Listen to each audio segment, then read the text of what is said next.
Salam sejahtera bagi kita semua. Emana kembali hadir dengan podcast pembahasan firman Tuhan. Semoga firman Tuhan yang murni mampu merawat batin kita, menguatkan roh kita, dan membangun iman kita di hadapannya. Silakan menikmati podcast Emana hari ini. Salam sejahtera, saudara-saudari sekalian yang dikasihi oleh Tuhan Yesus Kristus. Ucap syukur pada Tuhan kita sampai hari ini masih terus ada dalam kasih setianya. Maka itu saudari pendengar Emana, saya Reinhard didampingi oleh saudara Hansen. Kami akan sama-sama kembali melanjutkan pembahasan firman Tuhan yang terdapat dalam pembacaan kita, yaitu Kisah Para Rasul pasal 10 ayat 1 sampai 23.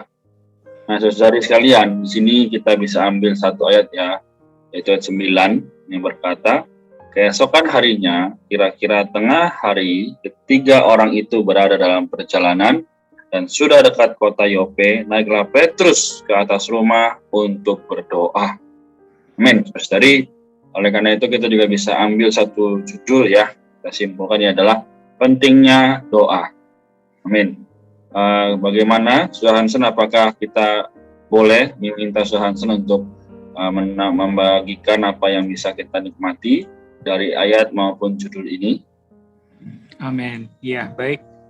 Saudara-saudari terkasih, kita pertama-tama melihat teladan seorang Petrus, seorang rasul Tuhan yang dia memiliki waktu untuk berdoa ya. Dan meskipun ya dia adalah seorang yang sibuk dalam perjalanan melayani, tetapi kita melihat ada satu waktu yang tepat ya, kira-kira pukul 12 tengah hari, Petrus naik ke atas rumah untuk berdoa. Jadi kita melihat di sini perlunya kita memiliki waktu yang khusus untuk berdoa. Memang doa bisa dilakukan di mana saja dan kapan saja, tetapi supaya kita bisa secara cukup memiliki waktu yang pribadi dengan Tuhan, dan Tuhan bisa berbicara kepada kita, memimpin, memberikan arahan, maka kita juga perlu menyediakan waktu untuk berdoa. Ini sekali lagi menerangi saya bahwa sesibuk apapun diri kita sebagai orang beriman, kita perlu punya waktu doa yang kita tetapkan sebagai satu janji kita kepada Tuhan, seperti halnya yang diteladani oleh Rasul Petrus. Demikian, Saudara Renat. Amin. Puji Tuhan ya. Saudara sekalian, apa yang saya katakan sungguh amat menerangi juga memberkati kita seharusnya. Jadi pertama tadi kita bisa ambil adalah bagaimana adanya ketekunan atau ketepatan dalam waktu ya. Kita lihat Petrus tadi dia tengah hari dia berdoa. Lalu juga kita lihat bahwa dia dengan segala kesibukan, segala hal yang dia kerjakan, ya dia pasti juga sama seperti kita hari ini ya. Ada pekerjaan, ada yang harus diurus, tapi saudara-saudari, Petrus bisa meluangkan waktu sedemikian karena dia tahu bahwa doa adalah hal yang sangat penting. Juga doa adalah bagaimana kita bisa membangun hubungan Allah dengan kita. Nah, saudari, juga doa ini sangat diperlukan oleh Allah, ya, karena tanpa doa kita, apapun yang Tuhan mau kerjakan, rasanya seperti ada hambatan. Nah, maka saudari, kita juga perlu melihat bahwa kita tahu di dalam Efesus ya, pasal yang ke-6, ayat yang ke-18 ya, kita juga tahu bahwa di situ Rasul Paulus memberitahu kepada jemaat di Efesus ya, bahwa hari ini ya, sebagai orang Kristen kita perlu ya berdoa setiap waktu di dalam roh, setiap waktu saudara-saudari ya.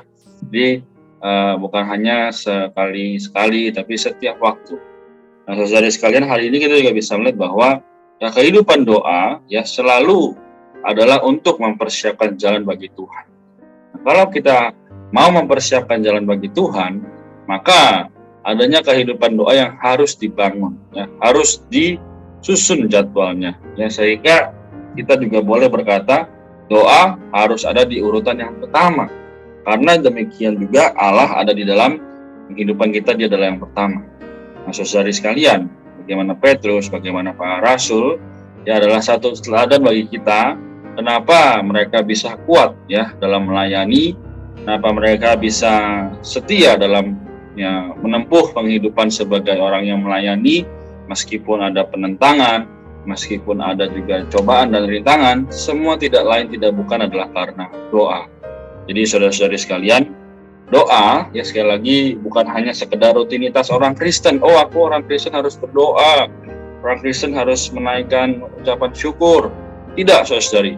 Tapi juga bagaimana kita lihat dalam surat Paulus kepada Timotius ya.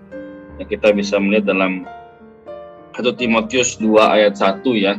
Dikatakan di situ, pertama-tama aku menasihatkan, naikkanlah permohonan, doa syafaat dan ucapan syukur untuk semua orang. Nah, saudari, artinya apa? Pertama-tama. Tidak ada yang lain selain yang pertama ini.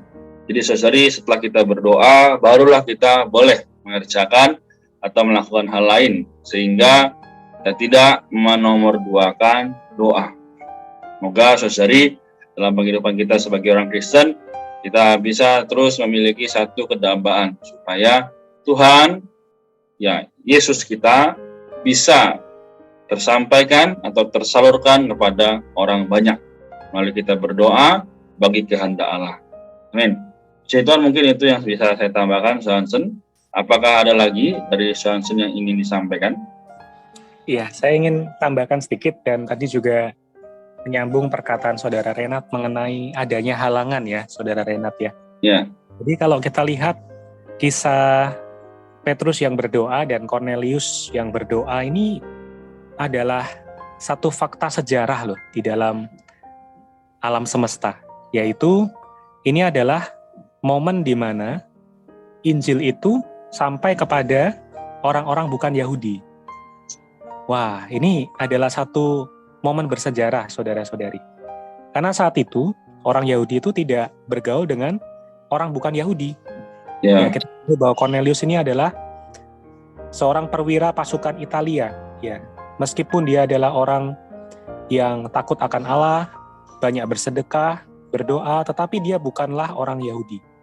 Dan pada saat itu ada penghalang, tadi seperti yang Saudara Renat katakan, yaitu orang Yahudi dan orang bukan Yahudi itu tidak boleh saling bergaul ya, satu dengan yang lain. Karena itu kalau kita ingin lebih jelas melihatnya, Petrus sampai 3 kali ya, dia melihat ya, satu visi ya, yaitu dia melihat ada banyak binatang yang tidak halal ya bagi orang Yahudi, dan Tuhan berkata, sembelilah dan makanlah.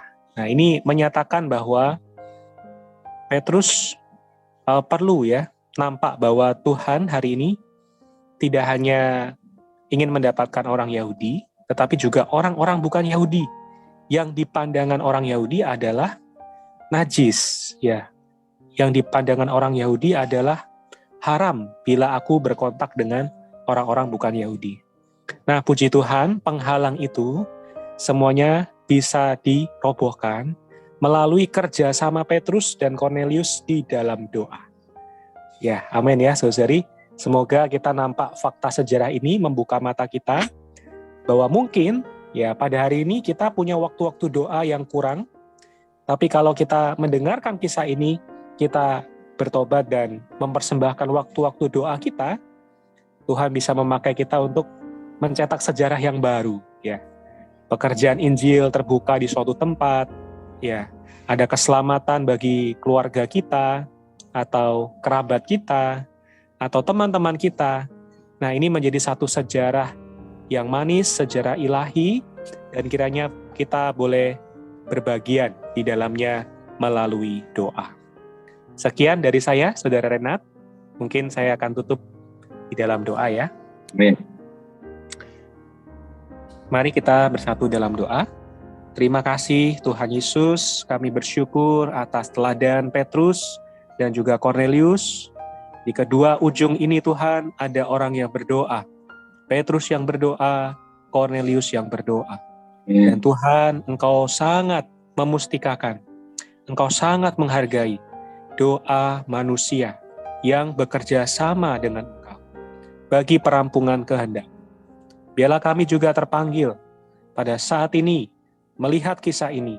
Kami juga memberikan waktu-waktu doa kami secara cukup, secara khusus, untuk berdoa bagi penggenapan kehendak-Mu. Di dalam nama Tuhan kami berdoa. Amin. Amin. Puji Tuhan, mengucap syukur pada Tuhan Yesus tadi. Terima kasih Saudara Hansen, terima kasih juga saudari pendengar. Tuhan memberkati kita, tetap jaga kesehatan dan tetaplah berdoa. Memberkati. Amin. Sekian pembahasan firman porsi hari ini. Sampai jumpa di podcast berikutnya. Jangan lupa untuk download aplikasi Emana pada handphone Anda untuk manfaat yang lebih banyak. Tuhan Yesus memberkati.